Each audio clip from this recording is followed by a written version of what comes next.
Je t'avoue que là, pour moi, je m'étais dit, j'en avais parlé à mon mari, je lui avais dit, écoute, c'est la dernière chance. Après ça, si ça ne fonctionne pas, c'est bon, ça va faire 10 ans bientôt, j'en peux plus, je suis fatiguée, j'ai 50 ans passés. À un moment donné, non, si je fais ça, après, si ça ne fonctionne pas, j'arrête. Ça correspondait à une autre phase de ma vie entrepreneuriale et qu'aujourd'hui, si je m'accrochais, c'est comme si je restais dans des habits qui étaient trop petits pour moi et dans lesquels je n'étais plus à l'aise. Ils existaient, je les avais aimés, mais je n'étais plus à l'aise avec. Ça, il faut que je le transmette absolument. Ce que je viens de comprendre, ce que je viens d'apprendre, ça serait égoïste de le garder pour moi. Donc, il faut que le plus grand nombre connaisse ça.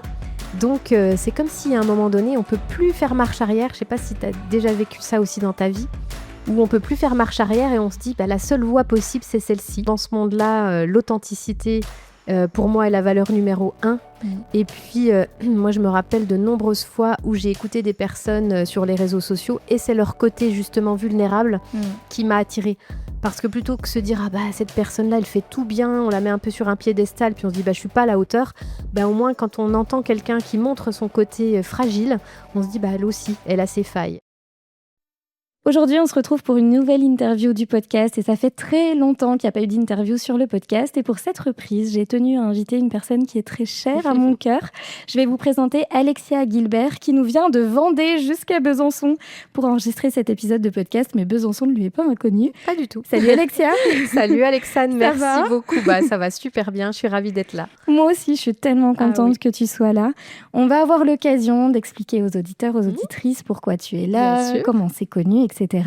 Mais avant ça, est-ce que tu peux te présenter, nous dire qui tu es ? Avec plaisir. Donc déjà, merci, un grand merci de ton invitation.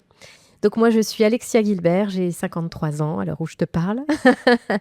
Et je suis formatrice, conférencière. J'organise des événements pour les seniors et les aidants familiaux, pour leur redonner de l'élan et leur permettre de sortir de l'isolement et puis de retrouver la joie. Et comment on en arrive là ? Parce que 8 ans d'expérience entrepreneuriale, c'est ça ? C'est ça. Il y a eu 14 ans en salariat avant ça ? Plus que ça. Plus que ça, tu peux nous raconter rapidement ? Oui, exactement. Donc moi, je suis de formation assistante sociale. J'ai travaillé 7 ans justement à Besançon avec des enfants déficients visuels. Et puis ensuite, j'ai été 15 ans chez AG2R La Mondiale, donc un grand groupe de protection sociale où j'étais responsable de projet pour les régions Bourgogne-Franche-Comté. Et puis en 2017, grand déclic. Et je me suis formée au coaching. J'ai fait une école sur Paris qui a duré 18 mois, qui s'appelle Coach Academy. Et en présentiel ? Alors, c'était hybride, présentiel et puis en ligne. Et l'envie a été plus forte de changer de vie et de m'atteler à ce beau métier qu'est le coaching. Donc, c'est comme ça que j'ai commencé en 2017, mais d'abord en accompagnant les femmes. Les femmes à se libérer de la charge mentale et du perfectionnisme. Oui, alors on va avoir l'occasion d'en reparler parce que tu as fait une conférence TEDx aussi d'ailleurs à ce sujet. Mais avant ça, quand même, la question qui me trotte un petit peu en tête parce que tu dis, il y a eu un déclic en 2017. Oui, gros déclic. Ce déclic. Oh là là. Alors, ça a déjà été un déclic personnel. Il faut savoir qu'avant ça, moi, je connaissais rien du tout au développement personnel. J'étais dans une relation personnelle, amoureuse qui ne me convenait plus. Ça faisait 10 ans que j'étais dans cette relation qui était assez toxique. Et en fait, j'étais mariée, j'ai divorcé. Et au moment du divorce, je me suis retrouvée seule face à moi-même, finalement. Et de dire, OK, j'en suis là dans ma vie, j'ai une quarantaine d'années. C'est un peu le milieu de vie où on se dit, qu'est-ce que je peux faire de ma vie ? Je me retrouve célibataire, j'avais ma fille. Et puis, à ce moment-là, je cherchais un peu des solutions, tu vois. Et j'avais été voir mon médecin traitant. Et j'ai une petite anecdote à ce sujet parce que mon médecin traitant m'avait prescrit des antidépresseurs. Et quand je suis sortie de son cabinet, dans mon sac à main, je cherche mes clés et il y avait un petit bon pour une séance de Reiki. J'avais dû la prendre dans une boulangerie ou quelque chose comme ça. Et le Reiki, moi, à ce moment-là, je ne savais pas du tout ce que c'était. Mais il y avait écrit troubles du sommeil, déprime, dépression. Et je me suis dit, avant de prendre les médicaments du médecin, je vais peut-être essayer ça. Et j'ai essayé le Reiki et ça m'a ouvert en deux, comme je dis, parce que je pense que je suis allée chercher mes émotions qui étaient bloquées. Je suis allée à la rencontre de moi-même et ça a été le premier pas vers ma transformation et vers cette envie d'autre chose, à la fois personnellement et professionnellement. Ok. Alors du coup, il y a tout ça qui se passe. Ouais. tu fais ta formation. C'est quoi d'abord la première étape, ta formation de coach, ou tout de suite tu dis, je veux plus être salarié, c'est l'entrepreneuriat, tu vois? Non. Pas du tout, du tout. Moi, dans ma famille, mes parents étaient fonctionnaires tous les deux. Donc, il n'y a personne qui est entrepreneur. C'était pas du tout ma vocation. En plus, moi, j'avais un poste très confortable de cadre chez AG2R La Mondiale. Donc, pas du tout l'envie ni l'idée de changer. Mais la formation de coaching, ça a été du plus. Et je me disais, tiens, ça va me servir dans mon travail. Parce qu'à ce moment-là, il y avait aussi des remaniements à l'intérieur de l'entreprise. On m'avait proposé un poste d'animation au niveau national. Et je m'étais dit, ça va être génial parce que le coaching va m'aider dans ce poste d'animation réseau. Donc, ça a été ça, la formation déjà de coach. Mais tu choisis de faire cette formation plus pour toi, du coup? Ah oui, complètement. Ok. Et d'abord, je me suis formée au Reiki. Donc là, mais c'était, tu vois, plus personnel. Et après, j'avais rencontré une coach et je me suis dit, c'est génial, en fait, on peut faire ce métier. Et c'est quelque chose que j'aime beaucoup, mais je l'ai déjà fait, comme tu disais, pour moi, pour me dire ça va m'aider à prendre ma place dans ce nouveau poste qu'on me propose au niveau de mon entreprise. Mais pas du tout l'idée de me mettre entrepreneuse. Alors, qu'est-ce qui fait que tu te lances en tant qu'entrepreneuse? Eh bien, en fait, c'est vraiment la formation de coaching. J'ai eu l'impression de rentrer dans la caverne d'Ali Baba. C'était comme si un monde s'ouvrait à moi, où je découvrais des choses qui me permettaient de mieux me connaître, de mieux connaître les autres, d'avancer, d'expérimenter, de grandir. Et je me suis dit, mais c'est pas possible. Et puis ça, il faut que je le transmette absolument. Ce que je viens de comprendre, ce que je viens d'apprendre, ça serait égoïste de le garder pour moi. Donc, il faut que le plus grand nombre connaisse ça. Donc, c'est comme si à un moment donné, on peut plus faire marche arrière. Je sais pas si tu as déjà vécu ça aussi dans ta vie, où on peut plus faire marche arrière et on se dit, la seule voie possible, c'est celle-ci. Et c'était les entretiens annuels d'évaluation. Et donc, mon chef me dit, fais mon entretien et me dit, OK, bon, tu as atteint tes objectifs, etc. Puis moi, je dis, oui, très bien, mais je veux partir. Et là, tu sais, il faut savoir que moi, j'étais la petite madame parfaite, l'employée modèle, celle qui disait toujours oui à tout, qui faisait tout bien, qui faisait les déplacements que personne ne voulait, etc. Donc là, les yeux grands comme des soucoupes volantes, comment ça, tu veux partir? C'est-à-dire, tu veux un autre poste ailleurs, dans une autre région? Non, je veux juste m'en aller de l'entreprise. Okay. Et là, il ne comprenait pas du tout ce qui lui arrivait et ce qui m'arrivait non plus. Et pour l'anecdote, ma famille et aussi, à l'époque, mon responsable ont pensé que j'étais dans une secte. Alors que c'était vraiment une école de coaching, etc. Mais ils savaient que je faisais des formations et ils se sont dit, ça y est, elle est partie là. Mais ça montre, pour le coup, tu sais, on en a parlé, je ne l'ai pas vu, le film Gourou, mais je pense que ça montre aussi une réalité de, les gens ne connaissent pas ça. Exactement. Et puis, il faut reconnaître aussi qu'il y a certains personnages dans le milieu du coaching qui participent à ça. Tout à fait. Mais ce n'est pas que ça. Ce n'est pas que ça. Et là, j'étais dans une école reconnue, certifiée. J'ai passé ma certification. C'est pas... Comme tu disais, c'était pas juste une petite formation d'une semaine en ligne, c'est 18 mois, etc. quoi. Mais donc voilà, ça a été à ce moment-là. Et puis, lui, sur le moment, n'a pas du tout voulu et n'a pas accepté ma démission, la rupture conventionnelle. Bah oui. Et donc, nous avons mis 9 mois pour négocier. Donc, tu vois, le temps d'une grossesse. Je pense que j'avais besoin aussi d'enfanter mon projet. Et au bout de 9 mois, je crois que je les ai vraiment lassés en disant « Non, je ne changerai pas de voie, je ne changerai pas d'avis ». Même s'il y avait plein de personnes autour de moi qui me disaient « Ne fais pas ça, des coachs, il y en a plein, t'as un super boulot, fais ça à côté ». Et moi, non, j'avais eu ce déclic et je me suis dit « C'est ma voie, c'est là où il faut que j'aille, absolument ». Ok, incroyable. Et du coup, donc après ça, t'obtiens finalement ta rupture conventionnelle, parce que c'est vrai que c'est toute la complexité aussi. Tu pars sans rupture conventionnelle. T'as pas ce temps qu'il te faut de toute façon pour te faire connaître, faire ton réseau, le bouche à oreille, etc. Tu te lances du coup. Oui. Comment ça se passe? Qu'est-ce que tu fais? Ça se passe au doigt mouillé. Je le dis en souriant maintenant, mais je me dis quand même, j'ai pris des sacrés risques parce qu'en fait, j'avais ma foi dans mon sac à dos. Et puis voilà, ma fille à ce moment-là qui partait faire ses études à Lyon, ses études supérieures. Donc au niveau de l'argent, c'était quand même tendu. Il faut se rappeler que j'étais toute seule à ce moment-là. Mais j'avais confiance et j'avais... Les derniers mois, j'avais pris un cabinet à côté de mon travail et puis je faisais des consultations coaching, des soins énergétiques. Je faisais ça les soirs en semaine et les samedis matins. Donc, j'avais tout doucement commencé à avoir une petite clientèle. Mais je t'avoue que je n'ai fait aucun business plan, rien. J'avais rien préparé. Et je raconte souvent que les premières semaines, j'avais le syndrome de l'agenda vide. Parce que moi, j'étais toujours habituée à ce qu'on me dise ce que j'avais à faire, à avoir des missions bien précises. Et puis là, tu ouvres ton agenda, puis il y a 3 rendez-vous, rien du tout. Puis je me disais, mais qu'est-ce que je vais faire de mes semaines ? Puis tu vois, quand t'es cadre, j'allais à Paris quasiment tous les 15 jours, bien habituée. Et du coup, c'était un moment quand même un petit peu difficile.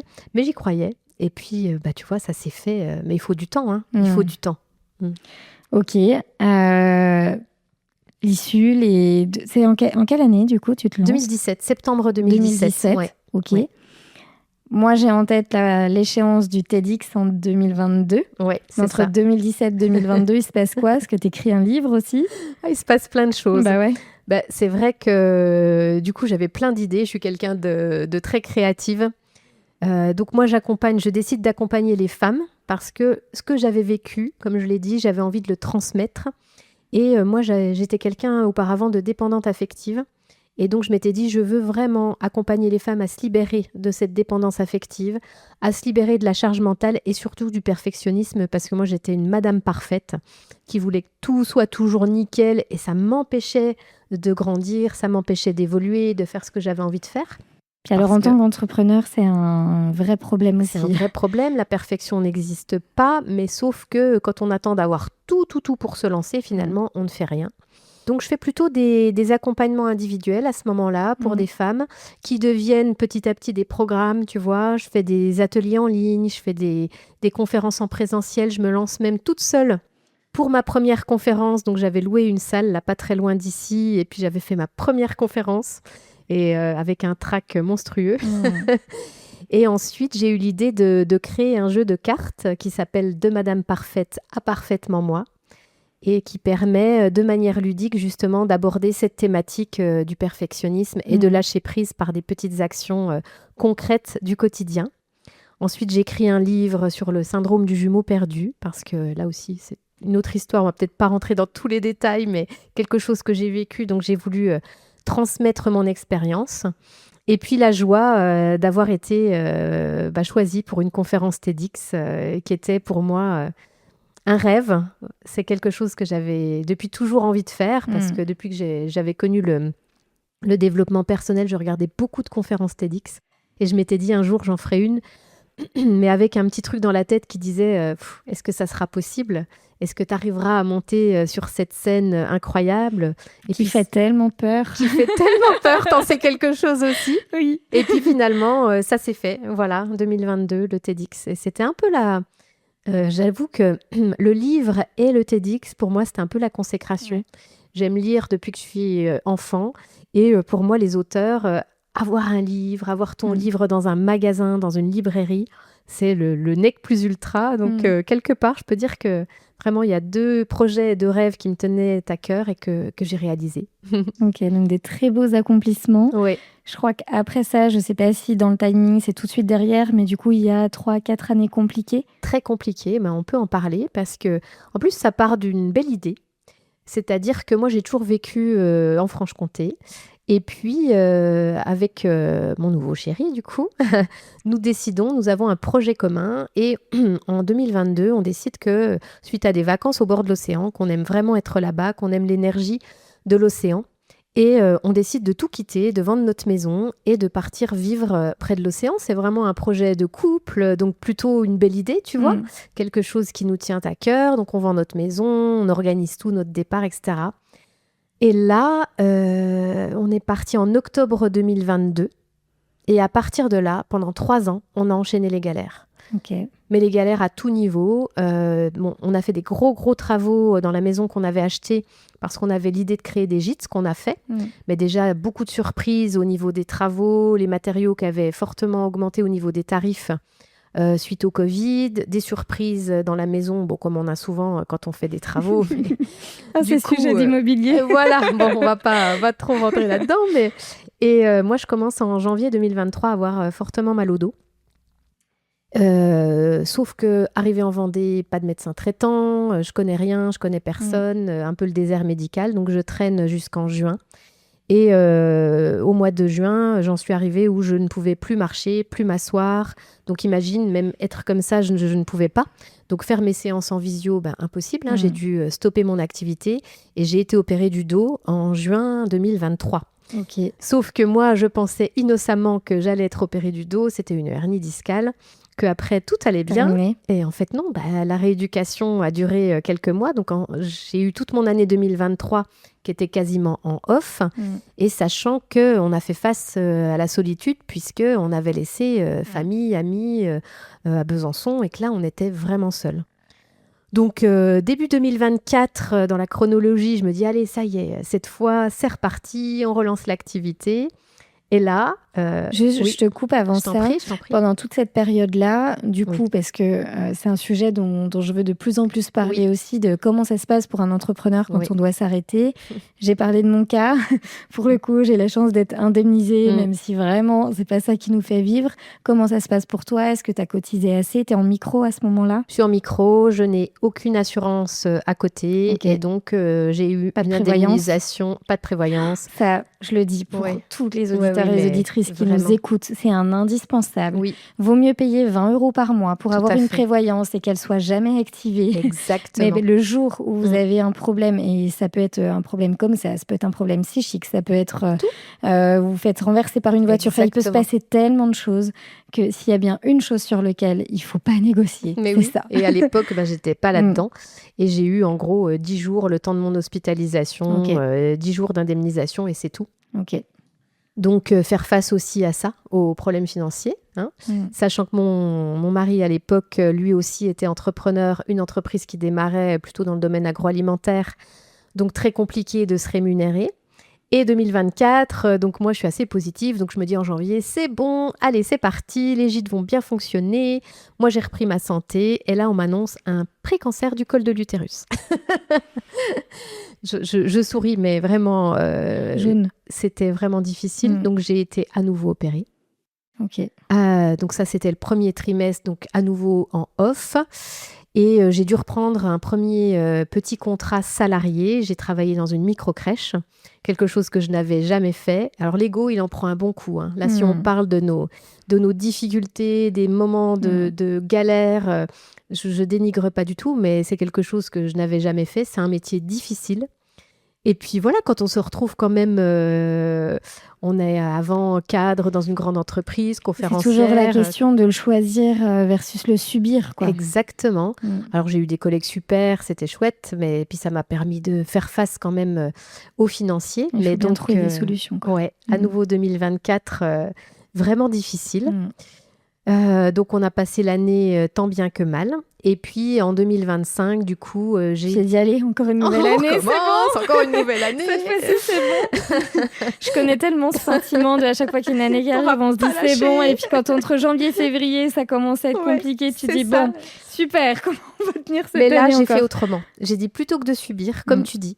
Je dis, ok, je vais essayer de trouver un petit boulot qui soit à temps partiel. J'assure le financier parce que là, de toute façon, vous le savez, quand on est entrepreneur, l'argent, il ne rentre pas comme ça du jour au lendemain. Il faut replanter des graines, refaire du réseau. À ce moment-là, je suis en Vendée, je connais toujours pas grand monde. Vu que je n'avais pas développé dans les 2 années précédentes, on était pris par la santé et les travaux. Donc là, je dis, je vais faire autrement, je vais vraiment assurer le coût et je vais trouver un petit boulot. Et j'ai eu la chance de trouver un travail salarié dans une communauté de communes à 60%. Et donc, je travaillais les mercredis, jeudis, vendredis et les lundis, mardis libres pour moi. Donc là, je me suis dit, ok, je vais commencer à un peu me resolidifier. J'étais un peu plus tranquille au niveau du financier. Mais ce que j'ai envie de dire, c'est que j'étais complètement paumée. Ça m'avait perturbée au possible. Je ne savais plus, j'étais dans un brouillard total. Parce que ça m'avait enlevé la confiance en moi, ça m'avait enlevé la clarté. Avec tout ce qui s'était passé suite au Covid, je ne savais plus si j'avais envie d'accompagner des particuliers parce que les gens avaient peur, ne voulaient plus trop dépenser leur argent. Et je trouvais ça difficile aussi pour moi d'être sur les réseaux sociaux, d'aller chercher des clientèles. Ça m'a beaucoup fatiguée. Et difficile aussi pour toi d'accompagner ou pas ? Pas d'accompagner, mais c'était vraiment cette prospection. Et quand on va chercher des particuliers, il faut quand même aller beaucoup œuvrer sur les réseaux sociaux. Comme je l'ai dit, moi j'ai plus de 50 ans, je suis pas née avec un téléphone et c'est pas quelque chose de fluide pour moi, même si j'ai appris. Et donc, un ras-le-bol, un brouillard, plus savoir ce que je vaux, qui je suis. Et là, sur les réseaux, puisque je continue à naviguer un peu, je trouve une petite nana qui s'appelle Alexandre Roux. Plein d'autres. Qui parle de son académie 100K. Voilà. Je laisse un peu de suspense. Ouais. Attends, juste avant qu'on rentre dans ce sujet-là. Il y a quelque chose sur lequel je veux rebondir. Tu dis que toi, à ce moment-là, c'est pas forcément difficile d'accompagner les gens. Moi, je reviens juste quand même sur ce sujet pour dire que quand même, c'est important aussi en tant que coach, en tant que thérapeute et même en tant que tout entrepreneur aussi. On se rend bien compte que quand nous, on va pas bien, c'est difficile de faire en sorte que le business aille bien. J'ai vécu ça sur ces derniers mois. Beaucoup le savent puisque j'en ai parlé quand même massivement. J'ai eu à un moment cette perte aussi de sens et cette perte d'envie. D'envie ou peut-être plus d'énergie. Pas nécessairement d'envie, mais d'énergie. Tout à fait. C'est difficile, je trouve, en tant qu'accompagnante, thérapeute, coach, de mobiliser les bonnes énergies quand nous-mêmes, on va pas bien, on traverse des périodes difficiles. Et je trouve que ton mot est juste l'énergie. C'est ça, en fait, parce que tu me disais, est-ce que c'était difficile d'accompagner ? Accompagner, non, parce que je pense que j'ai ça à cœur et de toujours donner le meilleur de moi-même. Mais on sait que notre vibration va être importante, notre énergie va être importante. Et on peut s'épuiser parce qu'à un moment donné, moi, j'ai voulu aussi absolument continuer, essayer de trouver des clients. Et en fait, ça vient pas. Et du coup, tu t'énerves, tu t'épuises. Et comme tu dis, c'est pas du tout la bonne énergie pour être dans l'alignement, en fait, tout simplement. Et je trouve qu'il y a quelque chose, tu vois, qui est aussi lié au perfectionnisme. Tu en parlais beaucoup tout à l'heure, mais on n'est même pas rentré beaucoup dans le sujet. Mais quand, du coup, tu sens que tu vas pas bien, que tu as des personnes qui ont besoin de toi et que tu sens que tu n'arrives pas à donner le meilleur de toi-même aussi, c'est difficile. On se juge, on se sent du coup pas bien et on culpabilise parce qu'on se dit, ben oui, mais une personne a payé, en fait.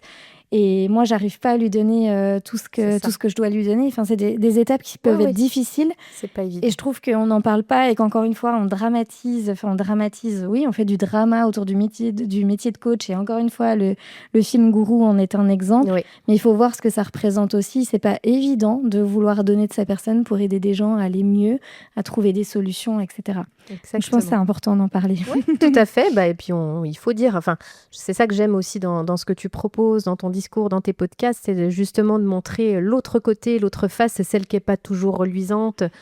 Voilà, tout ce que je raconte là, on n'a pas toujours envie de le dire non plus parce qu'on a envie de dire que tout va bien, qu'on a réussi, etc. Mais je pense que justement, dans ce monde-là, l'authenticité, pour moi, est la valeur numéro 1. Et puis, moi, je me rappelle de nombreuses fois où j'ai écouté des personnes sur les réseaux sociaux et c'est leur côté justement vulnérable qui m'a attirée.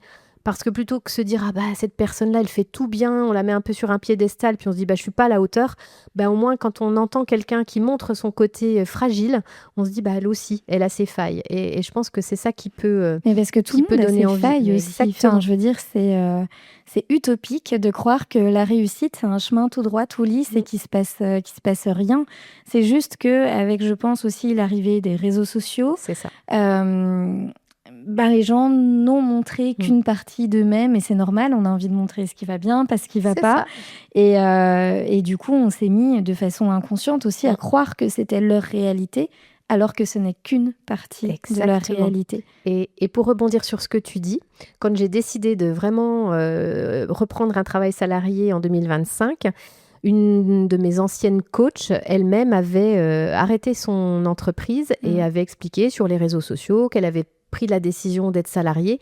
Et c'est comme si ça m'avait libérée d'un poids, si, je lui ai dit d'ailleurs, comme si ça m'avait donné une autorisation, mais si elle l'a fait, mais moi je peux le faire aussi. Et c'est pas un gros mot d'être salarié. C'est ça.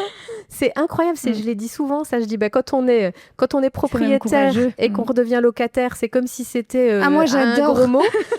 Et quand on est entrepreneur, quand on redevient salarié, c'est comme si c'était un gros mot. Mais non, il y a juste des réalités qui correspondent à un moment de notre vie. Ça. Et ce qui est important, c'est que ce soit juste pour nous. Et aligné, et qu'on se sente bien avec ça. Et c'est tout. Donc vous qui nous écoutez, ce qui est important, c'est sentez ce qui est important pour vous à l'instant T et ce qui est juste surtout. Voilà, et pas ce qu'il y a sur les réseaux sociaux, comme tu dis. Clairement. Et oui, du coup, on se rencontre en juillet l'année dernière, 2025. Alors, je te rencontre avant que tu ne me rencontres. Oui, c'est vrai. Mais pareil, j'ai bien tourné autour quand même. J'ai beaucoup regardé. Moi, je sais jamais ce qui se passe en off. Alors, je vais le dire. Je vais le dire parce que là aussi, c'est important. J'ai eu tellement fait d'investissement dans des formations, dans des accompagnements, certains qui m'ont jamais servi, pour lesquels je ne suis jamais allée au bout, pour d'autres qui m'ont beaucoup déçue. Je t'avoue que là, pour moi, je m'étais dit, j'en avais parlé à mon mari, je lui avais dit, écoute, c'est la dernière chance. Après ça, si ça ne fonctionne pas, c'est bon, ça va faire 10 ans bientôt, j'en peux plus, je suis fatiguée, j'ai 50 ans passés. À un moment donné, non, si je fais ça, après, si ça fonctionne pas, j'arrête. Donc, on tease, mais qu'est-ce qu'elle a bien fait et du coup, j'ai beaucoup regardé tout ce que tu faisais. Et là aussi, c'est important comme clé parce que tout était beau, tout était pro. C'est pas beau pour être beau, c'était aligné, c'était professionnel, c'était justement cette vulnérabilité, cette authenticité que j'ai vue chez toi. Et tous les témoignages de tes clientes que j'ai vus sur ton site internet qui convergeaient, je me disais, c'est pas possible, elle n'a pas payé tout le monde pour qu'elle dise la même chose. Ça doit quand même être vrai. Non, mais ça doit être vrai. Et ce qui m'a fait basculer, c'est ta masterclass. J'ai vu la qualité du contenu que tu donnais dans cette masterclass qui dure quoi, à peu près une heure. Et je me suis dit, ouais, mais cette personne-là, si elle est capable de donner autant de valeur dans une masterclass d'une heure, mais qu'est-ce que ça doit être dans sa formation ? Ça doit être incroyable. Alors, les auditeurs, les auditrices qui nous écoutent, pour vous dire à quel point j'ai l'impression qu'Alexia ne parle pas de moi. Parce que du coup, on se juge en permanence et on se juge beaucoup soi-même. D'ailleurs, cette masterclass n'est plus en ligne parce qu'en fait, je me jugeais en me disant « mais je donne pas assez dans cette masterclass. Elle est peut-être pas top. » Et c'est dur pour moi aussi d'ailleurs parfois d'être authentique, vulnérable, mais en même temps je ne sais pas faire autrement, je sais pas jouer un rôle. C'est plutôt bien. Ouais, mais clairement, mais du coup voilà, c'est toujours tout ça pour dire que ça me touche évidemment beaucoup ce que tu dis. Et à la fois c'est dingue parce qu'on est toujours nos pires ennemis pour ça. Et c'est bien de le dire aussi. Donc voilà, alors j'ai écouté cette masterclass. Après j'ai pris mon rendez-vous découverte avec toi. Et puis là, j'ai dit go. Voilà, c'est parti. Belle rencontre, faut le dire quand même. On s'est bien trouvés toutes les deux. On s'est bien trouvés. Je me suis dit Alex au carré, ça fonctionne bien. Ouais, c'est ça. Et puis beaucoup de points communs, mais surtout après, le fait de rentrer dans l'académie et de me retrouver mon chemin. Ça, c'est important. Et c'était beau parce qu'on a vu très vite la transformation. Ouais. Il faut dire quelque chose aussi, c'est que Alexia est arrivée, elle a l'expérience entrepreneuriale, elle n'arrive pas de nulle part. Et je me souviens que tu m'as dit ça là, je suis complètement perdue. Et moi, je me suis dit, mais j'espère vraiment qu'elle va trouver les réponses dans ce parcours, dans tout ce que je propose. Et je me souviens que tu m'as dit, là, j'ai déconnecté mon cerveau, j'applique, je vais au bout. Et je dois le dire, je n'ai jamais eu une personne aussi consciencieuse qu'Alexia dans l'académie, qui a vraiment regardé 100% des vidéos, qui a assisté à 100% des lives, qui a pris 100% de ses appels avec moi. Ouais. Et du coup, il s'est passé des choses incroyables. Incroyable. C'est vrai que... Alors, je veux revenir là-dessus quand même parce que moi, je suis la reine pour consommer des choses et ne pas aller au bout. J'en ai fait beaucoup, je m'ennuie très vite, etc. Et là, ça m'a, comme tu as dit, j'ai débranché mon cerveau parce que je me suis dit, elle sait, elle a l'expérience, donc applique ce qu'elle dit, cherche pas à comprendre. Quand elle dit, tu fais tel exercice, tu le fais, tu vas au bout, etc. Et ça m'a fait du bien, tu sais, de me laisser guider. C'était comme si j'avais l'impression de passer un peu mes journées avec toi. Et c'est comme si de loin, grâce à vos vidéos, aux exercices, tu me prenais la main et tu me guidais. Je me suis laissée guider parce que des fois, on veut pas trop. Et les transformations ont été très rapides, presque immédiates, avec une clarté sur la suite et sur le chemin à prendre. Là où j'hésitais, où je disais tout à l'heure, est-ce que je vais continuer à accompagner les femmes ? J'avais du mal à lâcher. Je faisais des stages que j'aimais beaucoup, mais qui n'étaient... T'as un exercice, je ne veux pas trop faire de teasing, mais il y a un exercice dans la formation Académie 100K. Tu peux. Où justement on calcule la rentabilité de nos accompagnements. Et là, j'ai fait la rentabilité de ce stage. Et genre, j'étais à 10 € de l'heure, alors que ça me demande un travail. Souvent, quand je dis ça, monte une asso. Voilà. C'était un travail de malade ce que je faisais et j'apportais énormément de valeur. C'est avec les constellations familiales et transgénérationnelles. Et là, c'était un déchirement d'arrêter, mais en même temps, sur le papier, ça me montrait que je n'avais plus le choix. Et ça, c'était génial parce que quand on a l'affectif qui prend le dessus, là, tu as ramené du concret, tu as ramené du factuel. Regarde, après, tu as toujours le choix de faire ce que tu veux, mais factuellement, voilà ce que tu gagnes quand tu fais ça. Je veux dire, là, quand je dis j'ai posé mon cerveau, j'ai écouté de loin en disant, voilà, elle m'a amené les chiffres et j'arrête, en fait. Et donc, comme ça s'est fait par étapes et c'est comme si on enlevait des couches et d'accepter d'aller vers autre chose. Donc aujourd'hui, d'aller la création d'Apinami, ça aussi, ça a été très beau parce que retrouver un nom d'entreprise, j'ai vraiment tout changé. Apinami. Mais parfois, on a besoin de ça aussi. C'est-à-dire quand on a passé une période où c'était difficile, le fait de reconstruire une marque, de se réapproprier une marque, de construire une identité, un site, tout ça, c'est des choses qui aussi flattent notre ego. Oui. Mais c'est important aussi parfois de flatter notre ego parce que c'est ce qui nous permet d'avancer. Oui, puis de comprendre que c'est pas grave. Avant, pour moi, c'était imparfaitement soi. Mais que ça correspondait à une autre phase de ma vie entrepreneuriale et qu'aujourd'hui, si je m'accrochais, c'est comme si je restais dans des habits qui étaient trop petits pour moi et dans lesquels je n'étais plus à l'aise. Ils existaient, je les avais aimés, mais je n'étais plus à l'aise avec.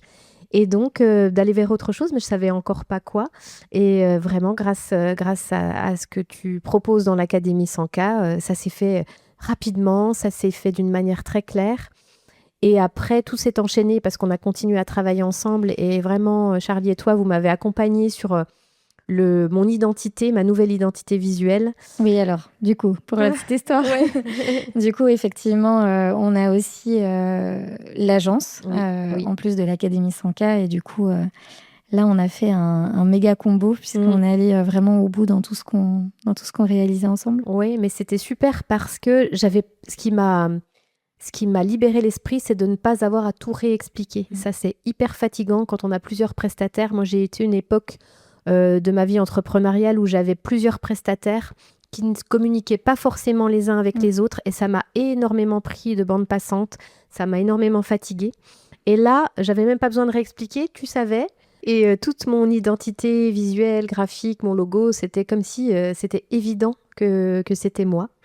Et puis... Alors pour le coup, c'est la grosse diff, et je l'ai souvent dit, entre notre rôle d'agence qu'on peut faire avec des clientes de l'Académie 100K ou avec d'autres clients, c'est pas la même chose parce que là, il y a déjà une relation qui se construit. Bien sûr. On a déjà tellement parlé, échangé que forcément, du coup, c'est beaucoup plus facile en fait de faire la transmission de ces infos pour qu'avec Charlie, ensuite, on mette ça en image. Donc, Mais en tout cas, il y a eu cette rapidité parce que je dirais que oui, même pas 6 mois, c'était même plus rapide que 6 mois. Je crois que vraiment, de ton entrée dans l'académie à Identité Site, il y a eu 3 mois. Oui, c'est ça. Ça allait très, très vite. Ouais. Et puis, de comprendre aussi, si je peux passer ce message, parce que j'étais aussi ce genre d'entrepreneuse qui avait toujours besoin de recréer quelque chose, d'inventer quelque chose.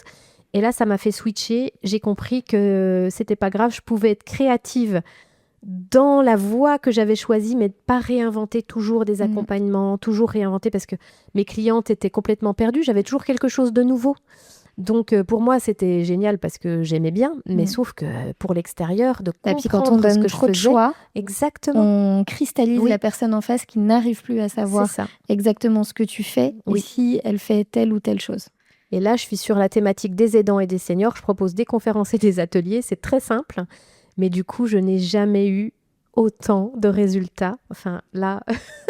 Ouais, c'est incroyable. Je suis encore sur mon petit nuage. Il y a des choses qu'on va pas pouvoir dire tout de suite, mais il y a des choses qui sont en cours. Voilà, promis, on y reviendra et j'en témoignerai quand ce sera finalisé. Mais malgré tout, même si ça ne va pas au bout du bout, déjà tout ce qui se passe, des résultats incroyables. Je disais à Alexane que je crois qu'il n'y a pas là un seul rendez-vous que j'ai sans que ça ne se termine par une demande de devis. Donc déjà ça, de rencontrer des personnes, les bonnes personnes qualifiées, qui disent j'ai envie de travailler avec vous et qui me demandent un devis. Et là, boum, ça arrive de manière très régulière. Quel bonheur, mais quel bonheur. Mais de toute façon, on veut tout ça quand on est entrepreneur. En fait, on veut tout ça, exactement. Parce que ça fait du bien, parce que ça renforce la confiance en soi aussi naturellement. Ouais. Et je sais, on en a beaucoup parlé, il y a même encore peut-être 1 mois ou 2, tu m'as dit, mais Alexandre, vraiment, j'y arrive. Enfin, je sais pas quoi faire, comment faire, contacter telle personne. Tu te posais aussi beaucoup de questions. Et je crois qu'à ce moment, j'ai dû te redire quelque chose du genre... mis un coup de pied aux fesses. Ouais, voilà, gentiment, toujours avec beaucoup de bienveillance. Oh là là, oui. Ça, mais ouais, décroche ton cerveau et juste vas-y, tu peux avoir confiance en tout ce que tu as fait. Et du coup, c'est ce que tu as fait, tu as débranché le cerveau. Oui, puis c'est ça que j'aime chez toi aussi, c'est que tu dis les choses avec beaucoup de bienveillance, mais tu les dis parce que c'est ça qui nous fait avancer. Je parle de toutes les filles qui sont dans l'académie, et c'est ça qui nous fait avancer. Et en même temps, si on ne nous les dit pas, on va rester dans notre petit cocon, notre petite zone de confort. Et là, tu m'as dit, mais Alexia, maintenant, il va falloir que tu intègres dans ta semaine de la prospection. Parce qu'en fait, avant, j'ai quand même eu de la chance où j'avais un gros réseau sur Besançon, et mon réseau m'a beaucoup fait travailler. Mais là, changement de région, plus de réseau professionnel, plus de réseau personnel, il faut tout rebâtir à zéro. Et la prospection, pour moi, c'était un gros mot. Alors que tu m'as appris aussi qu'on peut avoir plein de sortes de prospection et une prospection qui nous ressemble. Et tu m'as dit, mais tu n'es pas obligé de faire telle ou telle chose, mais tu peux aller parler à des gens dans des réseaux physiques, des gens que tu connais, c'est déjà de la prospection. Et ça, je ne l'avais pas compris. Tu vois, pour moi, c'était vraiment la prospection commerciale, tout ce que je déteste. Et je ne fais pas du tout ça, en fait. Et ça marche. Et ça marche, j'en témoigne. Donc, un grand merci. Mais c'est vrai que je l'ai intégré dans ma routine hebdomadaire, que je le fais vraiment comme on en a parlé toutes les deux. Et je m'y attelle et ça porte ses fruits. Et souvent, on freine, on ne veut pas le faire parce que c'est inconfortable, déjà. Mais c'est inconfortable, pourquoi ? Parce qu'on ne l'a jamais fait.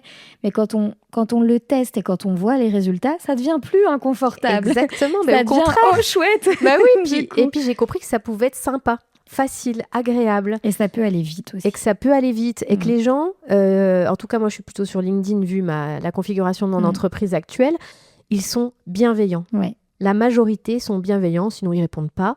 Mais globalement, les gens disent non, je ne peux pas, ça ne m'intéresse pas, mais c'est ok, voilà, c'est tout. Et c'est pas pour autant qu'on est rejeté soi. Tout à fait. Et d'ailleurs, dans l'académie, il y a des superbes masterclass qui m'ont beaucoup aidée aussi sur la prospection, la communication. Donc, c'est tout un faisceau d'outils qui font que on grandit, on update un petit peu, enfin, on télécharge de nouveaux outils qui nous aident à aller un cran plus loin à chaque fois. Et ça marche. Merci pour ces retours, Alexia. Avec grand plaisir. Je disais tout à l'heure que ça avait été une très belle rencontre, qu'on s'était bien trouvés. Tout à fait. On est amies toutes les deux. Ah oui, je pense aujourd'hui. Pouvoir le dire. Et au-delà de ça, du coup, il y a une évidence aussi qui est venue à nous fin d'année.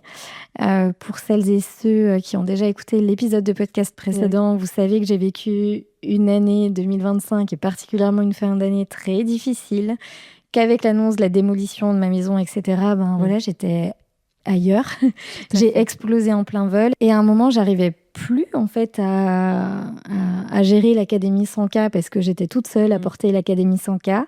À ce moment-là, j'ai demandé à Alexia si elle était OK pour prendre le relais, m'aider un petit peu. Et en fait, de ce choix temporaire à un moment qui était là pour me soutenir, c'est devenu une évidence. Et Alexia a rejoint la team de l'Académie 100K et on fera une belle équipe. Ah oui, avec un immense plaisir et beaucoup d'honneur. Et ce qu'il faut savoir quand même, c'est que moi, c'était ce que j'avais demandé à la vie, à l'univers, ce que vous voulez. Parce que je m'étais dit, bon, ça m'ennuie quand même, j'ai parlé tout à l'heure d'accompagner les femmes, et ça m'ennuyait quand même de ne plus faire ça. Et je m'étais dit, en fait, j'aimerais bien travailler pour quelqu'un, donc de plus avoir à aller prospecter sur les réseaux sociaux, etc. Mais quand même, ça me tient à cœur, et si je pouvais le faire avec quelqu'un, était arrivé. Et tu m'as proposé ça. Et le jour où tu me l'as proposé, je ne revenais pas. Enfin, tu vois, c'était tellement incroyable. Et puis, surtout, c'est fluide alors que, on a un écart d'âge. Voilà, mais en même temps, la question, elle ne se pose pas parce que c'est tellement naturel. Parce que c'est évident, parce que tu connais l'Académie de l'intérieur, parce que tu as testé, tu as implémenté les choses et ça fonctionne. Et puis, au-delà de ça, c'est deux parcours de vie et c'est d'autant plus riche que de pouvoir capitaliser sur ces deux parcours de vie aussi pour accompagner toutes ces belles femmes entrepreneurs qui sont dans l'Académie 100K. Et puis, on a chacune notre façon aussi d'accompagner. Exactement. Très complémentaire. C'est ça, exactement. Et moi qui suis très toujours dans ce côté stratégie, mise en place, action. Alexia avec plutôt un focus sur voilà l'énergie, le mindset. Exactement. Je crois que d'ailleurs l'atelier de mardi prochain, tu travailles ça va être sur la légitimité et la confiance en soi. Ouais, qui est un vrai sujet qui revient tout le temps. Oui. Et c'est vrai que voilà, aujourd'hui on s'alterne sur les lives de groupe, sur les coachings individuels aussi des clientes de l'Académie 100K. Et je trouve que voilà cette complémentarité, elle sert à toutes. Et d'ailleurs, ça fait toujours peur quand on fait des changements dans quelque chose qui est déjà en place. Et c'est la crainte que j'avais aussi par rapport à toutes les filles de l'Académie qui étaient rentrées, qui avaient pris un accompagnement. Ton entreprise, c'est ce que tu as créé, ta formation. Donc, c'est pas évident d'y laisser entrer quelqu'un. Donc, c'est pour ça que c'est beaucoup d'honneur et de confiance. Et à la fois d'entendre les retours de toutes les filles de l'Académie qui étaient enchantées et puis de devoir arriver dans l'équipe, de partager 2 énergies différentes, donc comme ça il y en a pour tout le monde en fait. Exactement. Donc voilà une belle aventure qui nous lie maintenant, donc vous allez encore en entendre parler d'Alexia. Beaucoup de chance. et c'est très chouette et du coup j'avais vraiment envie de te laisser la parole aujourd'hui dans le podcast, que tu racontes tout ce parcours, ces rebondissements, encore une fois, parce que c'est ça, la vie d'entrepreneur, la vie tout court. Voilà.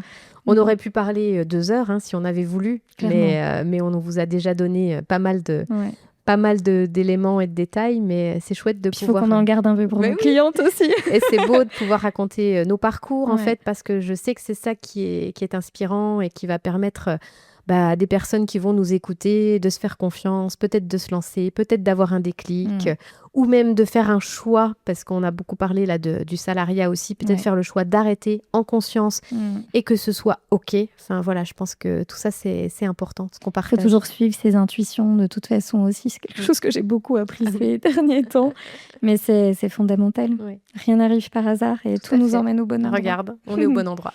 Exactement. Merci Alexia pour ce partage. Merci pour ta confiance. Merci pour cette belle aventure humaine aussi qu'on vit ensemble. Et puis allez, parce qu'il faut le dire et que peut-être vous aurez des petits extraits de notre grosse galère. On a galéré à enregistrer cet épisode de podcast. On a dû rallumer les caméras, je sais pas, peut-être une dizaine de fois. Une bonne dizaine de fois, je pense. Mais ça ne voulait pas aujourd'hui. Mais je nous trouve très persévérante. Je sais même pas si vous aurez entendu du coup les stop-arrêts. On a réussi à reprendre à chaque fois. On a réussi, on était focus, on avait... L'envie de partager notre message était la plus forte. Exactement. Voilà. Merci Alexia. Merci à tout le monde.